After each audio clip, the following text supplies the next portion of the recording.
So, welcome to podcast number 1 of the I wasn't Gifted turned Club. around. I was faced this way. Welcome to podcast number 1 of the Gifted Club. Let's go. On this episode, you're going to hear us talk about anger, slavery, relationships, and Jesus. Getting open. Let's go. I don't remember what I said either. If this world were mine, I'd give you anything. Hey, welcome. My name is Isaiah Young _ at me. This is. Hi, I'm Jada. So, I know you guys probably don't know what this is because this is actually probably episode 1. So, fun fact, you weren't supposed to be episode 1. Favor was, but Favor isn't recording until tomorrow. So, you get to be episode 1. Hey, episode 1. That. So, I'm not going to even say a title for this yet just because, I'm going to wait on it, because I feel like I changed my mind on the title for it. But this will be a podcast. It's going to be recurring, so come back to it. So, the heart of what this is I think a lot of people right now have a lot of interesting stories to tell. They just do. They're interesting people, but you don't be talking to them because you be fake. Y'all be so surface level out there. Like, y'all look at my girl Jada, and y'all just see Jada. Like, y'all just see, probably, what she do at work. You probably see her interaction, but you don't know her story because you don't ask. How many people ask you your story? Not many people. I gotta be honest, not people even know about me. People who are close to me, they never really ask, yo, who are you? What made you who you are? They don't ask these questions. So I made a podcast all about that. The reason one of the most reasons I'm excited to have you here, because this is a sister in Christ. Hey, let's go. This is a baptized sister you're talking to. This is someone with Jesus running through her body, a soulful sister, reading the Bible out here, all that. But on top of that, something that comes with that is just this whole idea of transformation. So you used to be someone super different than who you are now. So you've had some time to change a little bit. And honestly, the biggest thing about Jada that you all need to know that kind of is almost the opposite of me is I think I have no anger in me whatsoever. I'm super calm, excessively calm. And then I know on the opposite end though, when you were young, you kind of dealt with that a lot, right? Yeah. Especially when I was just in my middle school, high school age. In middle school, everybody has an attitude. Well, all the girls at least. Yeah. And it was just something that I just had to learn how to not just be okay, Jada in middle school is one thing, Jada in high school is one thing, but Jada in college with God, baptized Jada, that's a whole different kind of Jada. Yeah. So, yeah. Yeah.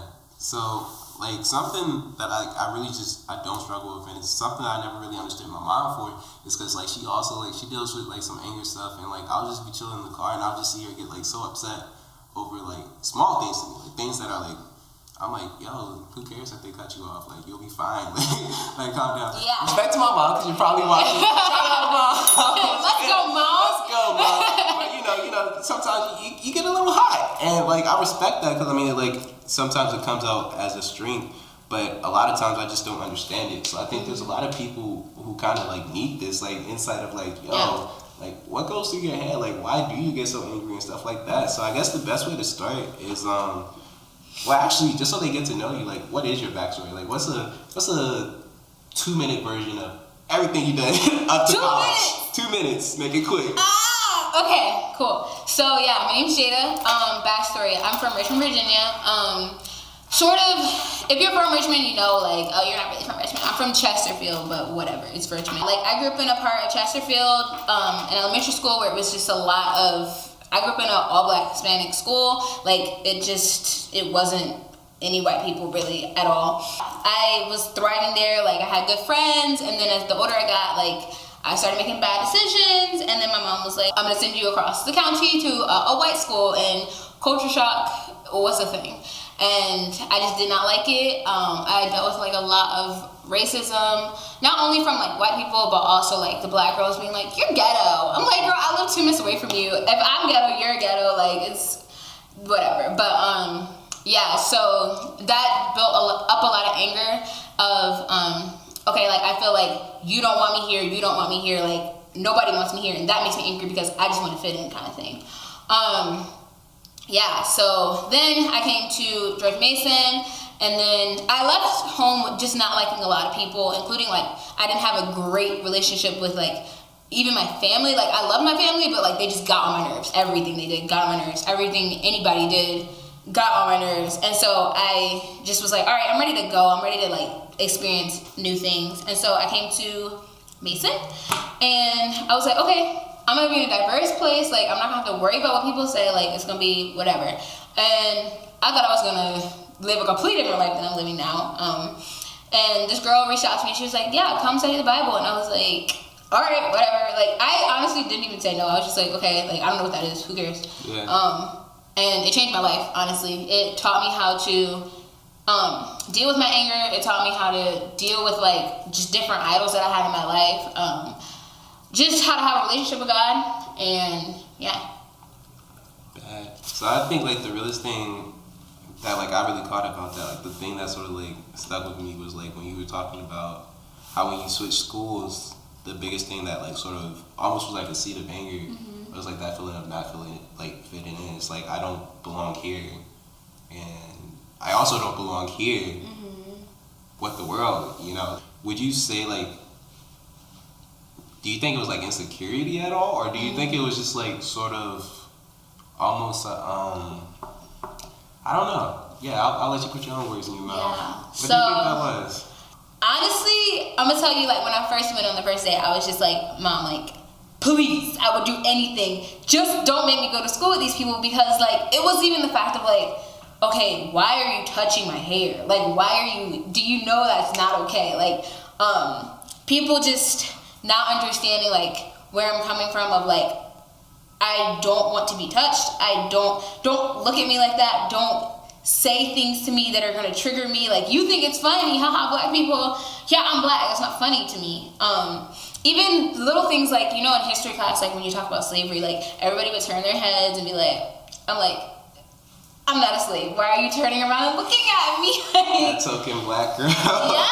Like you speak for the whole culture. She like, Exactly. how do you feel about it? Oh, that's the only one in here. So y'all talking about her? No. Yeah, like, No. What's your opinion on this, Jada? Right. How did that go for you? No, I wasn't a slave. Do y'all not get it that like I wasn't there in that time period? Just having to deal with like all of that, I was just like, okay, since this stuff like makes me angry and it makes me sad, like when people do think about this, like I'm just gonna kind of. First, I was in like a really big like shell. Like I just shut down. I just didn't let anybody in. I had like a few like friends, but I just didn't like when people would say things. I would just be like, okay, fine, like whatever.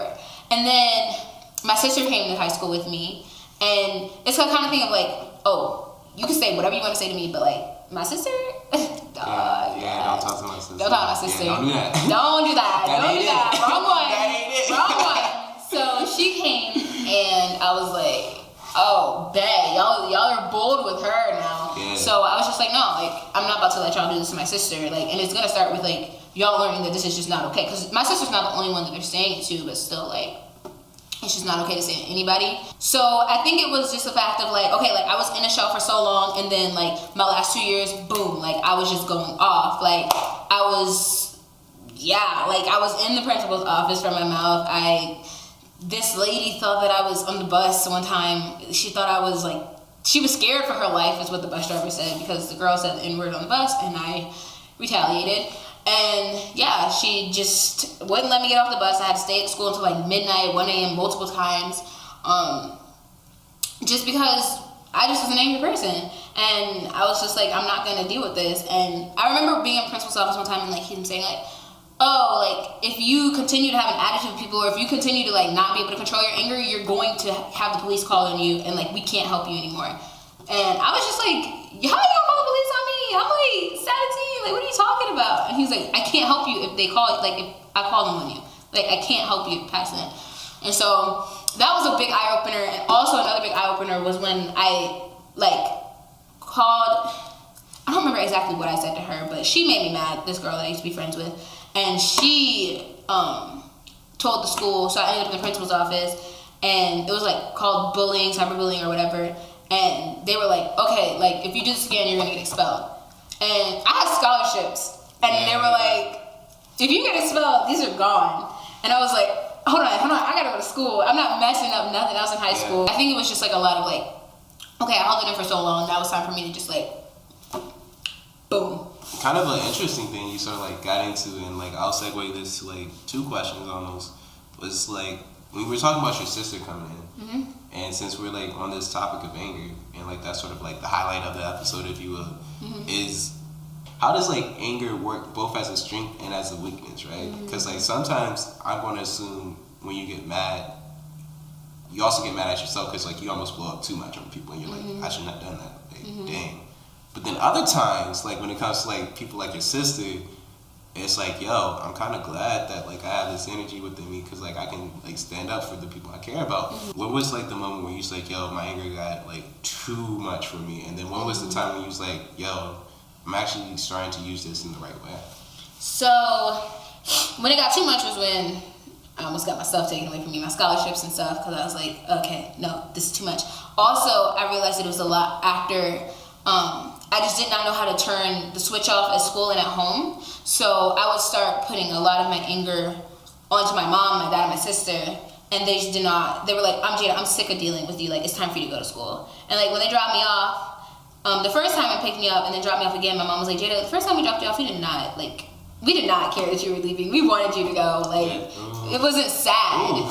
Yeah, exactly. Right. Exactly. My mom was real straight up with me, but she was just like, yeah. I know. But at the moment, I was just like, peace.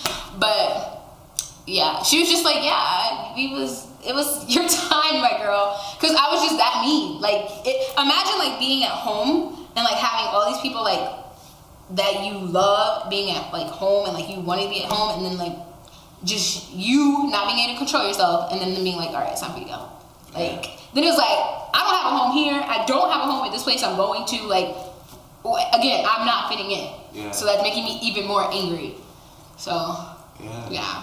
So do you, like I didn't even know it was like that deep. So like, obviously, yeah, that's hurtful, you know? And like, I'm trying to like put myself like back in the state of being a teen, someone who isn't like that emotional, like mature yet. So like, yeah, like that probably made me feel some type of way, you know? Like, you probably do need some outlet for that. So did you feel like maybe like some of the reason like it did get pent up was that you didn't have an outlet? Like, would it have been better, do you think, if you would have had like that best friend you could talk to, or like that mom you could talk to, that brother that's older than you that you can talk to? Like, did you have that outlet at all?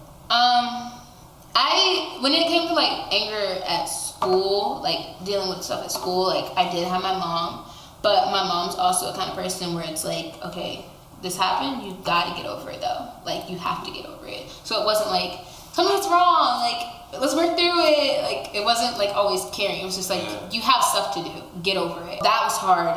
I felt like my mom was an outlet sometimes, but to a certain extent of like, no, you're not gonna sit here and cry about this the whole time. I had friends, but I also didn't. I pushed a lot of my friends away because of my anger. Yeah, like that's what I thought. So I just, if I could push my sister and my mom away, I can push my friends away. Like, it's not as much love. Yeah, so I didn't have a lot of friends. I had like a few best friends. It's funny because none of them like me anymore, but that's besides the point. I laugh. But I'm not laughing. Right. It's a real thing. But I had 2 or 3 best friends, but I talked to them as best as I could because when I was angry, it was like, oh, you're doing a lot. So like, even if they would try to like help me, I'd be like, shut up, I don't want your help anymore. And they'd be like, okay, you know what, I was trying to help you, but forget it now, like, since you acting like that. So I didn't really have an outlet. My only real outlet that I had was music. If I just put in my headphones or like turn on my speaker up in my room or like just started singing, then I was good, or I could kind of forget about it. I wouldn't have to think about it too much more. It will come back again. That's why I have anger issues. Just forgetting about things, disclaimer, forgetting about things does not solve your anger. It just helps it come back more, and you forget about it for a few seconds. Just putting that out there. But yeah. I'm gonna do like some type of animation. Ding. Just have to put that out there. strike the big fat. With that sort of like back and forth, right? Of like, all right, I'm angry, and like I want to talk to people, but then in and of itself, like that cause ends up fighting the outlet. What would you tell someone going through that right now? Like, I'm not sure if anyone in high school is on my Instagram. I know there's at least one. Shout out Junior for liking all my posts. Like, Junior, you're the dog. Let's go, Junior. Yeah, shout out to your come up, bro. I see you starting to shine. Like, I appreciate you, man. But for all the people in high school, like, I know a lot of times, like, we don't know how to talk. Like, I'm just gonna be real. At least I didn't. I'm gonna speak for myself. I didn't know how to talk. That was actually my biggest problem. So, like, she may have had like a couple best friends that she pushed away, but I didn't push anyone away. I just never brought anyone in the first place. Like, I cut it from the source, you feel? So, like, I didn't really have a lot of friends in high school or things of that nature. Like, unless it was like, to be honest, like the girl I was attracted to, just because like I was trying to get to know them and like that way, like not even like as a friend, just like I was like, oh, they're cute, like I should talk to them. Like, it's almost like an ego thing. But like I didn't like really express myself emotionally. I wasn't saying like, oh, yo, like I feel isolated, I feel alone, like I feel like insert X emotion, and I definitely wasn't saying like I feel angry or whatever the case may be. So like I'm not sure like what your family culture is or like what things are taboo. Like I'm not even sure if it's like, oh, you can talk about your emotions, you can do this or what the case may be. But what would you say to someone right now who has like this anger and they may not have an outlet source, or the anger may get the best of them when they try to speak? Like, what would you tell them as like advice? Okay, let me think about this for a second. Yeah, take it in. One, figure out why you're angry. Anger isn't just, oh, I'm angry. No, it's a secondary emotion. You're angry because of something.